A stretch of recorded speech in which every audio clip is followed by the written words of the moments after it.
ยังอยู่ที่บรรยากาศของการเฉลิมฉลองบุญนมัสการพระธาตุหลวงเวียงจันทร์ในค่ำคืนสุดท้ายก็คือเมื่อวานนี้5 พฤศจิกายน 2025 นั้นซึ่งในค่ำคืนที่ผ่านมาแม่นกงกับ15 ค่ำเดือน 12 พศ 2568 ซึ่งเป็นมื้อสุดท้ายเห็นได้ว่ามวลชนชาวนครหลวงเวียงจันทร์ก็คือแขกภายในและต่างประเทศอยู่ตามจุดต่างๆภายในเดินพระธาตุหลวงเห็นว่าคือคืนที่สำคัญแม่นรักษาได้ถึงวัฒนธรรมฮิตของประเพณีอันดีงามของชาติงานบุญนมัสการพระธาตุหลวงเวียงจันทร์ประจำปี 2025 ได้จัดขึ้นอย่างยิ่งใหญ่ในระหว่างวันที่ 1 ถึงวันที่ 5 พฤศจิกายน 2025 ภายในงานบุญได้มีกิจกรรมหลายอย่างทางประเพณี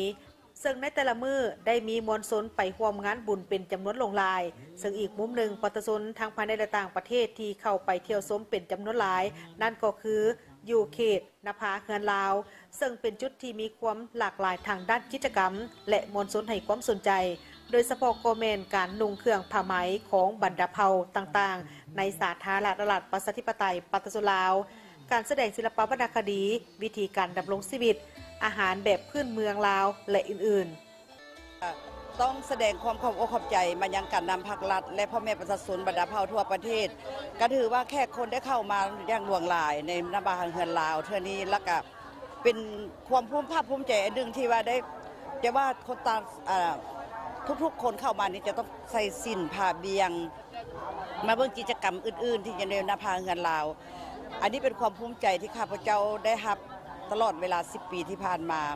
แม้เห็นพ่อแม่ประชาชนมีแต่หอยยิ้มอันมีความสุขเข้ามาในนภาเฮือนลาวแห่งนี้และข้าพเจ้าก็ต้องเป็นขอบใจที่สุดว่านภาเฮือนลาวจะอยู่ในใจของพวกท่านเสมอไปและก็หวังว่าจะได้รับใช้พ่อแม่ประชาชนลาวทั่วประเทศเนาะและก็แขกต่างบ้าน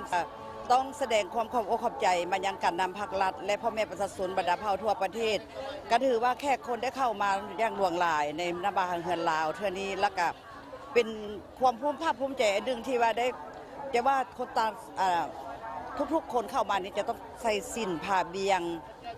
มาเบิ่งกิจกรรมอื่นๆที่จะในนภาเฮือนลาว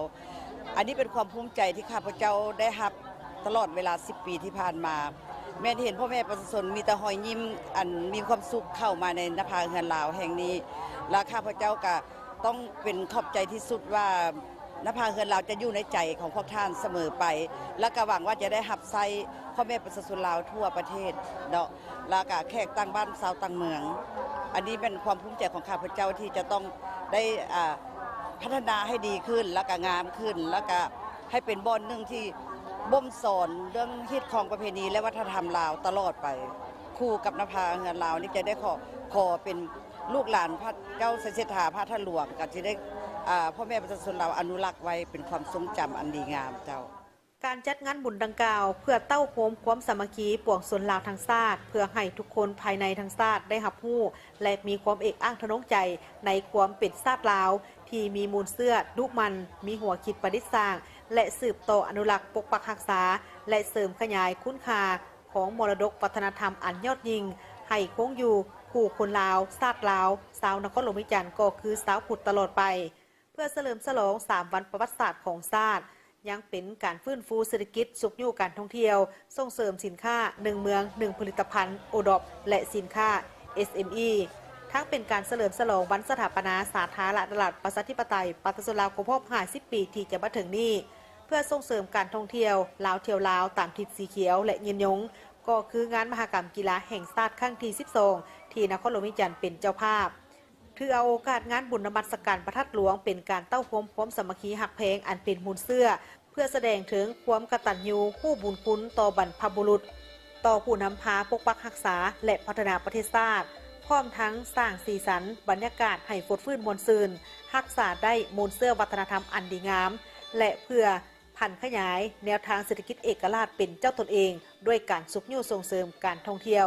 ส่งเสริมการผลิตสินค้า1 เมือง 1 ผลิตภัณฑ์สินค้าครอบครัวตัวแบบและอื่นๆ